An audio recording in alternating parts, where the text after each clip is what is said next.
શ્રી વિદ્યા વિહાર પ્રાથમિક શાળા ઓનલાઈન એજ્યુકેશનમાં તમારું સ્વાગત છે. ધોરણ 8 વિષય વિજ્ઞાન અને ટેકનોલોજી, પાઠ નંબર 2 સૂક્ષ્મજીવો મિત્ર અને શત્રુ, ભાગ 2 વિશે આજે આપણે ચર્ચા કરીશું. નમસ્કાર વિદ્યાર્થી મિત્રો. પાઠ નંબર 2 સૂક્ષ્મજીવો મિત્ર અને શત્રુ, ભાગ 2. તો વિદ્યાર્થી મિત્રો, ભાગ 1માં આપણે સૂક્ષ્મજીવો કેટલા છે, તેના સમૂહ કયા કયા છે તેના વિશે માહિતી મેળવી હતી. જેવા કે સૂક્ષ્મજીવ, એના ઉદાહરણ, ફેલાતા રોગો, ઉપયોગિતા અને નુકસાન વિશે આપણે માહિતી મેળવી હતી. એમાં સૂક્ષ્મજીવો કુલ 4 સમૂહ વિભાજિત કરવામાં આવ્યા છે. તેમાં બેક્ટેરિયા, ફૂગ, લીલ, પ્રજીવ અને વાયરસ છે એ ભિન્ન વર્ગમાં વિભાજિત કરવામાં આવ્યો છે. તો આજે આપણે ભાગ 2માં થોડી વિગતે ચર્ચા કરવાની છે. તો શરૂઆત આપણે તફાવતથી કરીશું. તો તફાવતનું નામ છે પેલું ઈસ્ટ અને મોલ્ડ. તો જોઈએ ઈસ્ટમાં પેલો પોઈન્ટ, તે એક કોષીય ફૂગ છે. આ ઈસ્ટ છે તે એક કોષીય ફૂગ છે. જ્યારે બીજું મોલ્ડ, તો મોલ્ડ છે પેલો પોઈન્ટ, તે બહુકોષીય ફૂગ છે. ખાસ યાદ રાખજો, ઈસ્ટ છે એ એક કોષીય ફૂગ છે, જ્યારે મોલ્ડ છે તે બહુકોષીય ફૂગ છે. બહુકોષ એટલે એક કરતાં વધુ કોષ આવેલા હોય તેને બહુકોષીય કહેવાય. જ્યારે ઈસ્ટમાં માત્ર એક જ કોષ છે. બીજો પોઈન્ટ, તે ઓક્સિજન વગર તેમજ તેની હાજરીમાં જીવન ટકાવી શકે છે. જ્યાં ઈસ્ટ ફૂગ છે એ ઓક્સિજન વગર તેમજ ઓક્સિજનની હાજરીમાં, બંનેમાં ઓક્સિજન ન હોય તો પણ અને ઓક્સિજન હોય તેની હાજરીમાં પણ જીવન ટકાવી શકે છે. એટલે બંને વાતાવરણમાં રહે. જ્યારે મોલ્ડમાં તેને જીવન ટકાવી રાખવા ઓક્સિજનની જરૂર પડે છે. જ્યારે મોલ્ડ ફૂગ છે એ બહુકોષીય છે અને તે માત્ર ઓક્સિજન હોય ત્યાં જ જીવન ટકાવી શકે, ઓક્સિજન વગર રહી શકતી નથી. જ્યારે ઈસ્ટ છે એ ઓક્સિજનમાં પણ રહી શકે અને તેની ગેરહાજરી હોય ત્યાં પણ રહી શકે, એટલે કે ઓક્સિજનની વગર તેમજ ઓક્સિજનની હાજરીમાં. જ્યારે મોલ્ડ છે એ ઓક્સિજનની જરૂર પડે છે, એટલે કે જીવન ટકાવી રાખવા ઓક્સિજન જરૂરી છે. ત્રીજો પોઈન્ટ, તે ફાયદાકારક ફૂગ છે. આ ઈસ્ટ છે એ ફાયદાકારક ફૂગ છે. શા માટે? તો આગળ આપણે વાત કરી હતી ફૂગમાં કે ઈસ્ટ છે એ બ્રેડ, બિસ્કિટ આવી બેકરીની જે વસ્તુઓ છે તે બનાવવા માટે ઈસ્ટનો ઉપયોગ થાય છે. કેક બનાવવા પણ ઈસ્ટનો ઉપયોગ થાય છે. જ્યારે મોલ્ડમાં જોઈએ તો તે મોટા ભાગે હાનિકારક ફૂગ છે. શા માટે? તો મોલ્ડ ફૂગ છે એ મોટા ભાગે હાનિકારક વસ્તુને બગાડી નાખે છે. એટલા માટે તે મોટે ભાગે શું છે? હાનિકારક. તો ખાસ યાદ રાખજો, ઈસ્ટ છે એક કોષીય છે, જ્યારે મોલ્ડ છે એ બહુકોષીય છે. ઈસ્ટ ઓક્સિજન વગર તેમજ તેની હાજરીમાં જીવન ટકાવી શકે છે, જ્યારે મોલ્ડ તેની જીવન ટકાવી રાખવા ઓક્સિજનની જરૂર પડે છે. ઈસ્ટ ફાયદાકારક ફૂગ છે, જ્યારે મોલ્ડ તે મોટે ભાગે હાનિકારક ફૂગ છે. ત્યારબાદ બીજો તફાવત છે ફૂગ અને લીલ. તો ખાસ મહત્વનો તફાવત છે ફૂગ અને લીલ. તો જોઈએ પેલો પોઈન્ટ, તેના કોષમાં ક્લોરોફિલ કે અન્ય રંજક દ્રવ્યો હોતા નથી. ખાસ યાદ રાખજો, ક્લોરોફિલ કે રંજક દ્રવ્યો એ ફૂગમાં જોવા મળતા નથી, એટલે હોતા નથી. જ્યારે લીલમાં પેલો પોઈન્ટ, તેના કોષમાં ક્લોરોફિલ કે અન્ય રંજક દ્રવ્યો હોય છે. જ્યારે લીલ છે એના કોષમાં ક્લોરોફિલ કે રંજક દ્રવ્યો હોય છે અથવા હરિત દ્રવ્યો આવેલા હોય છે. જે આપણે જાણીએ છીએ કે પ્રકાશ સંશ્લેષણની પ્રક્રિયા માટે ક્લોરોફિલ કે રંજક દ્રવ્યો હોવા જરૂરી છે. બીજો પોઈન્ટ જોઈએ ફૂગમાં, તે ઘણું ખરું સફેદ હોય છે. ફૂગ છે હંમેશા ઘણા પ્રકારની હોય છે પણ મોટાભાગે સફેદ રંગની આપણે જોવા મળે છે.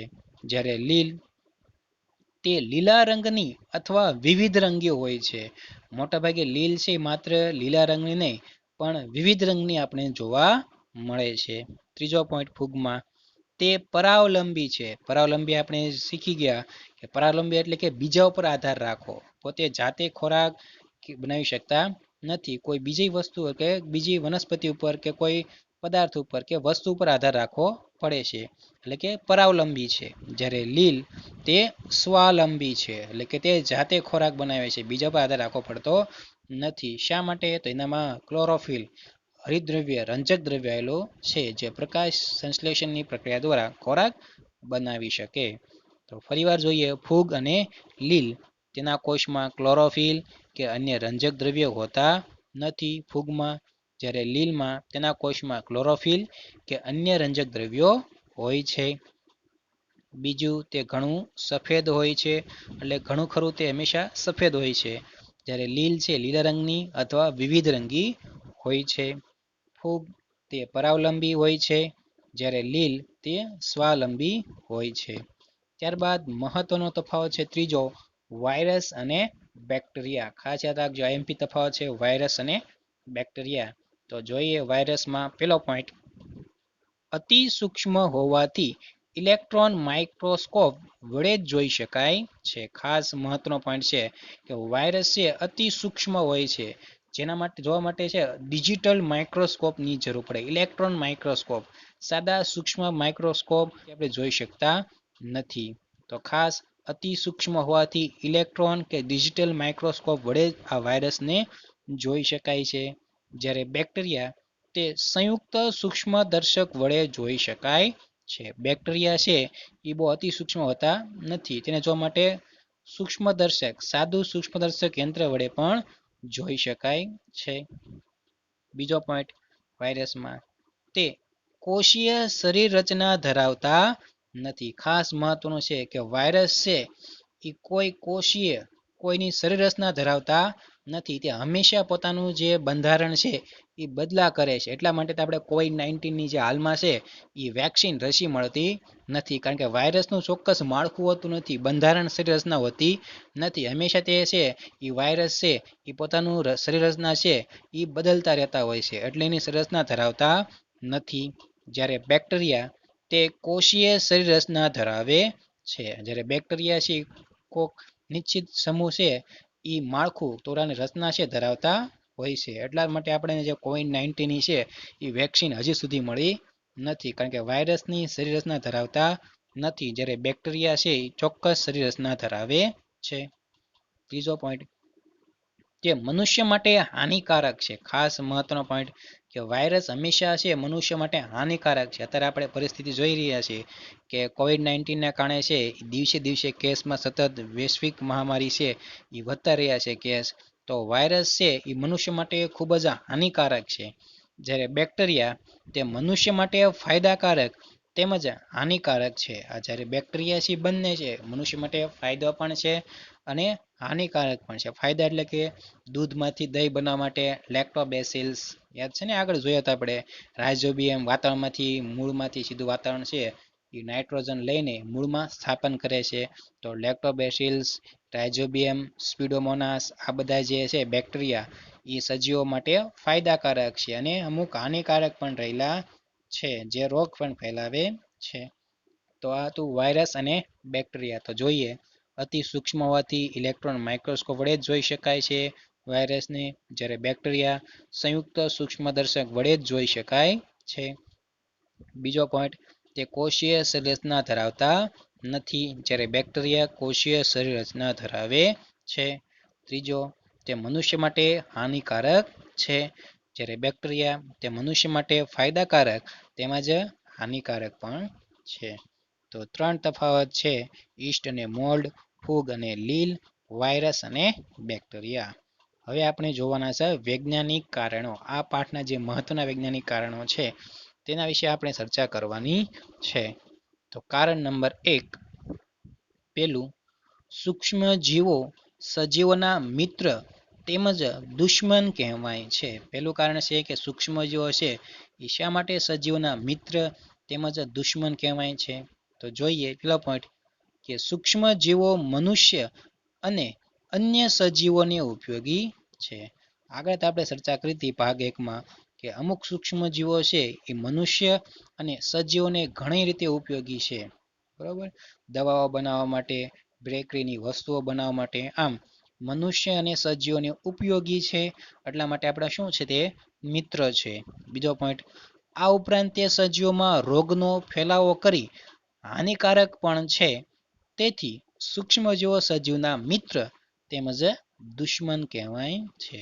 અમુક સૂક્ષ્મજીવો છે એટલે કે જેમ ફાયદો છે એની સાથે એના નુકસાન પણ રહેલા છે. સૂક્ષ્મજીવો છે રોગનો પણ ફેલાવે કરે છે, જેમ કે શરદી, ઉધરસ કે પછી કોઈ પણ પ્રકારના આગના રોગ જોયા હતા તે બધા આપણે, તો ટાઇફોઇડ, મેલેરિયા, તો આ બધા અલગ અલગ રોગ ફેલાવાના કારણે છે એ ફાયદાકારક પણ છે અને નુકસાન એટલે કે હાનિ પણ કરે છે. એટલે સૂક્ષ્મજીવો આપણે સજીવના મિત્ર પણ છે અને દુશ્મન પણ કહેવાય. બીજું કારણ, બેક્ટેરિયા સર્વવ્યાપી છે. ખાસ મહત્વનું છે કે બેક્ટેરિયા છે સર્વવ્યાપી એટલે કે બધી જગ્યાએ છે. જોઈએ પેલો પોઈન્ટ, બેક્ટેરિયા જમીન, પાણી, હવા તેમજ સજીવોના શરીરમાં જોવા મળે છે. બેક્ટેરિયા છે બધી જગ્યાએ જોવા મળે છે. ક્યાં ક્યાં? તો જમીન, પાણીમાં, હવામાં તેમજ સજીવના શરીરમાં પણ જોવા મળે છે. બીજો પોઈન્ટ, હિમશાસિત પ્રદેશો, હિમશાસિત પ્રદેશ એટલે કે બરફથી ઢંકાયેલા પ્રદેશો, રણ પ્રદેશમાં વગેરે જગ્યાએ પણ જોવા મળે છે. તેથી બેક્ટેરિયા સર્વવ્યાપી છે. ટૂંકમાં બેક્ટેરિયા બધે જ જોવા મળે છે. જમીનમાં, પાણીમાં, હવામાં, સજીવના શરીરમાં, બરફવાળા પ્રદેશોમાં, રણ પ્રદેશોમાં બધી જ જગ્યાએ જોવા મળે છે. તેથી કહી શકાય બેક્ટેરિયા સર્વવ્યાપી છે. ભાગ 1માં આપણે જોયું હતું કે સૂક્ષ્મજીવો છે પણ બધે જ જગ્યાએ જોવા મળે. પાણી, જમીન, હવા, વાતાવરણ, બરફવાળા પ્રદેશો, રણ પ્રદેશ, જ્વાળામુખી. એટલે સૂક્ષ્મજીવો સર્વવ્યાપી છે એમ બેક્ટેરિયા પણ સર્વવ્યાપી છે. ત્રીજું કારણ છે વાયરસને સજીવ નિર્જીવને જોડતી કડી કહે છે. ખાસ મહત્વનો પ્રશ્ન છે કે વાયરસ છે એ સજીવ અને નિર્જીવ બંનેને જોડતી એક કડી છે. શા માટે? તો જોઈએ પેલો પોઈન્ટ, વાયરસ મુક્ત સ્થિતિમાં કોઈ પણ જૈવિક ક્રિયા દર્શાવતા નથી. જ્યારે વાયરસ છે મુક્ત સ્થિતિમાં હોય એટલે કોઈ પણ જૈવિક એટલે કે હલનચલનની કે જૈવિક ક્રિયાઓ દર્શાવતા નથી, પરંતુ કોઈ જીવિત કોષમાં પ્રવેશીને જ વૃદ્ધિ પામે છે. આમ તે નિર્જીવ છે. જ્યારે વાયરસ મુક્ત સ્થિતિમાં હોય એટલે કોઈ પણ જૈવિક ક્રિયા હલનચલન દર્શાવતા નથી, પરંતુ જેવું કોઈ જીવિત કોષમાં તે પ્રવેશે તરત જ તે વૃદ્ધિ થવા લાગે છે. આમ તે નિર્જીવ છે. મુક્ત સ્થિતિમાં હોય ત્યારે નિર્જીવ હોય, જેવો તે કોઈ સજીવના શરીરમાં દાખલ થાય, કોષમાં પ્રવેશે તેવું જ વૃદ્ધિ પામવાનું શરૂઆત કરે છે. આમ તે શું છે? નિર્જીવ છે.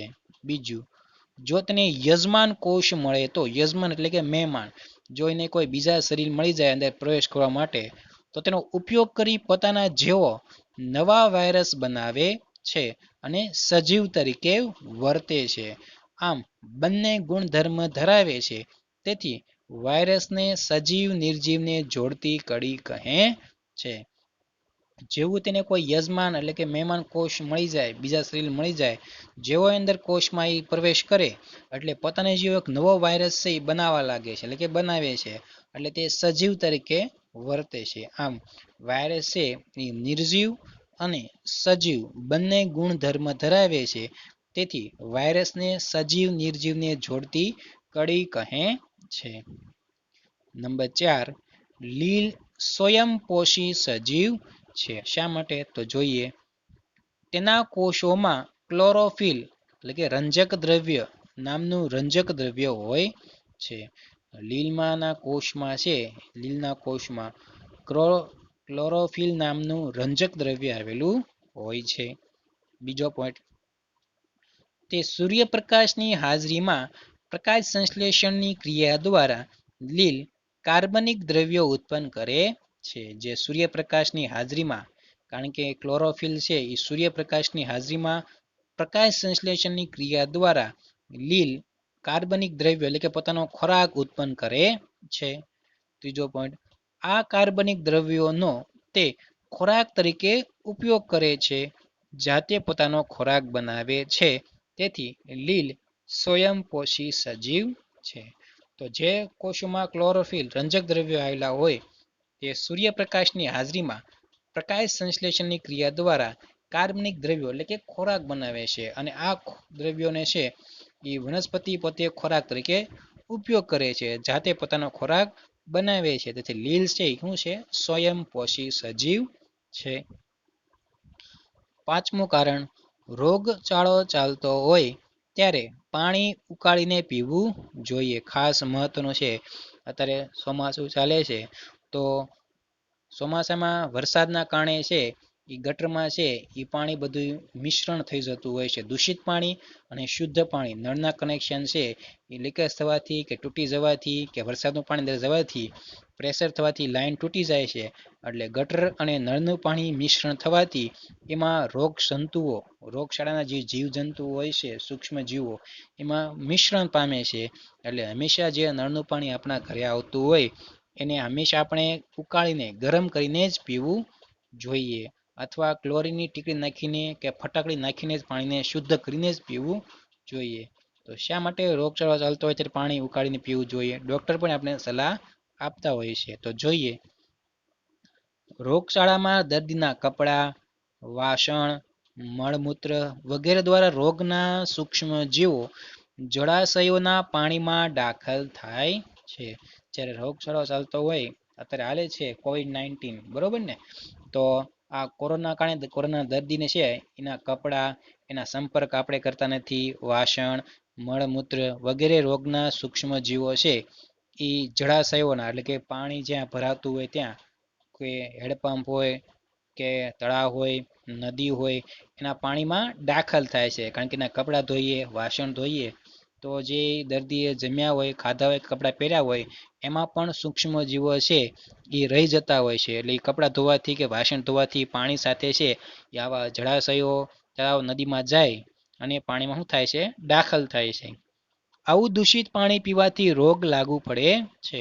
અને એ દૂષિત પાણી રોગકારક સૂક્ષ્મ જીવોમાં દાખલ થયા હોય છે પાણીમાં, અને એ આપણે પાણી પીએ તો આપણે પણ શું થાય છે? રોગ લાગુ પડે છે. આપણે જોઈએ છીએ કોરોના કોઈ વાયરસનો જે દર્દી હોય એને આપણે સંપર્ક કરતા નથી કે એના સંપર્કમાં આવ્યા હોય તો આપણે 14 દિવસ હોમ ક્વોરન્ટાઇન થવું પડે છે. શા માટે? તો એના સંપર્કમાં આવવાથી એના સૂક્ષ્મ જીવો છે કે એના રોગકારક સૂક્ષ્મ જીવો છે આપણને પણ લાગતા હોય છે. એટલા માટે એનાથી છે દૂર રહેવું જોઈએ. પાણીને ઉકાળવાથી તેમાં રહેલા રોગના જંતુઓ નાશ પામે છે. તેથી રોગચાળો ચાલતો હોય ત્યારે પાણીને ઉકાળીને પીવું જોઈએ. તો આવી રીતે પાણી ઉકાળવાથી છે એમાં સૂક્ષ્મ જીવો છે એ નાશ પામે છે. એટલે કે જંતુઓ છે, જીવજંતુઓ, તે ઉકાળવાથી નાશ પામે છે અને પાણી છે શુદ્ધ થઈ જાય છે. એટલા માટે હંમેશા પાણી છે એ ઉકાળીને પીવું જોઈએ.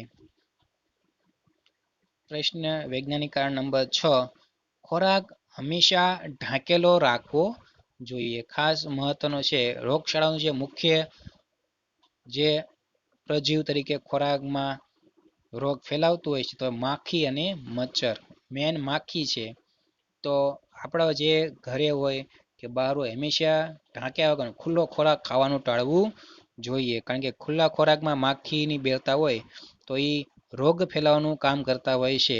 એટલે હંમેશા ખોરાક છે ઢાંકેલો રાખવો જોઈએ, અથવા ઢાંકેલો ખોરાક છે એને ખાવાનો આગ્રહ રાખવો જોઈએ. તો જોઈએ પહેલો પોઈન્ટ, માખી રોગકારક સૂક્ષ્મ જીવોનો વાહક છે.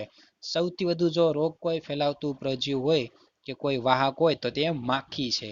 કારણ કે માખી છે એ બધી જગ્યાએ હોય છે. એટલે કે દુર્ગંધ ફેલાવતા હોય, કચરો પડ્યો હોય કે કોઈ હેઠવાડો પડ્યો હોય ત્યાં માખી બેસે છે અને પગમાં છે એ જીવજંતુ છે રોગકારક ચોંટી જાય છે. જ્યારે એ માખી ઉડીને આપણા ઘરે આવે અને આપણો જે તાજો રાંધેલો ખોરાક હોય તેની ઉપર બેસીને ત્યાં રોગકારક સૂક્ષ્મ જીવો છે, એટલે કે જંતુઓ છે એ પોતાના પગ દ્વારા છે એ ખેરતી હોય છે. અને એ ખોરાક આપણે ખાઈએ તો આપણને ઘણા જાતના રોગ થતા હોય છે, જેમ કે ઝાડા ઉલટી. તો આવા બધા છે એ રોગ થતા હોય છે. એટલે કે માખી છે એ રોગકારક સૂક્ષ્મ જીવોનો શું છે? વાહક છે. તેના શરીર પર ચોંટેલા સૂક્ષ્મજીવો આપણા ઢાંક્યા વગરના ખોરાક પર આવે છે. તે ગમેના ગંદકી કે અઠવાડિયા પર બેસીને તેના પગમાં ચોંટેલા સૂક્ષ્મજીવો છે એ આપણો જે તાજો રાંધેલો ખોરાક છે એ ખોરાક પર આવી પડે છે, એટલે કે ખોરાક પર આવે છે. તો બીજો પોઈન્ટ, આવો દૂષિત ખોરાક ખાવાથી બીમાર પડવાની શક્યતા વધી જાય છે. તેથી ખોરાક હંમેશા ઢાંકેલો રાખવો જોઈએ. તો આવો દૂષિત ખોરાક છે એ પણ આપણે ખાવામાં ટાળવું જોઈએ. અને આપણા ઘરે રાંધેલો ખોરાક સારો હોય તો એને હંમેશા ઢાંકીને રાખો. ખુલ્લો ખોરાક ક્યારેય ખાવો જોઈએ નહીં. અને માખીથી છે હંમેશા દૂર રહેવું, કારણ કે માખી છે એ રોગ ફેલાવાનું સૌથી મહત્વનું કામ કરે છે. ત્યારબાદ 7મું કારણ, છેલ્લું વૈજ્ઞાનિક, નાના બાળકોને પોલિયોની રસી આપવી જોઈએ. સૌથી મહત્વનો પ્રશ્ન છે કે પોલિયો છે હવે ભારતમાં છે એ ધીમે ધીમે સંપૂર્ણ નાબૂદ થવાની આરે છે. તો પોલિયો છે એ એક વાયરસથી ફેલાતો રોગ છે. તો જોઈએ પહેલો પોઈન્ટ, નાના બાળકોમાં રોગ પ્રતિકારક શક્તિ ઓછી હોય છે. આપણે જાણીએ છીએ એટલા જ માટે સરકારે છે એ COVID-19 કોરોના વાયરસના કારણે છે સ્કૂલ, કોલેજ, શાળા બધું બંધ છે. શા માટે? તો નાના બાળકોમાં રોગ પ્રતિકારક એટલે કે રોગ સામે લડવાની શક્તિ છે, ઇમ્યુનિટી પાવર ખૂબ ઓછો હોય છે, એટલે કે ઓછી શક્તિ હોય છે એટલા માટે. બીજું, પોલિયોને કારણે વ્યક્તિ કાયમ માટે અપંગ બની જાય છે. આ પોલિયો છે વાયરસથી ફેલાતો રોગ છે, અને પોલિયોના કારણે વ્યક્તિ છે એ કાયમ માટે અપંગ એટલે કે અપંગ બની જાય છે. વિકલાંગ આપણી ભાષામાં કહીએ તો વિકલાંગ બની જાય છે. તો પોલિયો માટે આપણે તમે જોતા છે ટીવીમાં એડ આવતી છે અમિતાભ બચ્ચનની કે દો બૂંદ જિંદગી કે લીએ. એનો જે હંમેશા છે સતત એના કાર્યક્રમો થતા રહે છે. એના કારણે છે ભારત દેશમાં છે પોલિયો થવાની આવે છે. તો આગળનું ત્રીજું પોઈન્ટ, પોલિયોની અસર થયા બાદ દવા પણ તે મટાડી શકાતો નથી. પોલિયોની એકવાર અસર થઈ જાય, અપંગ પણ બની જાય છે, અને એકવાર અસર થયા બાદ ગમે એટલી દવા કરો તો પણ તે મટાડી શકાતો નથી. એટલે બધો વિનાશકારક અને ઘાતક છે આ પોલિયો.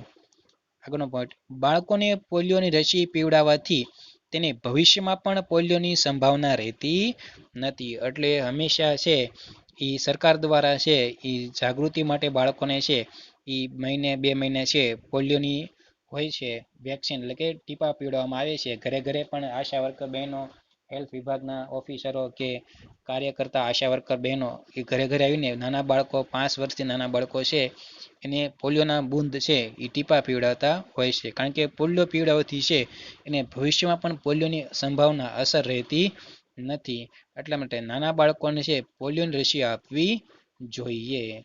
તો વિદ્યાર્થી મિત્રો, તો આટલા સુધી ભાગ 2માં આપણે રાખશું. ત્યારબાદ ભાગ 3માં આપણે નવા વિડીયો સાથે નેક્સ્ટ વીકમાં મળશું. ત્યાં સુધી ઘરે રહો અને સુરક્ષિત રહો. Stay home, stay safe. આભાર, ધન્યવાદ, થેન્ક યુ.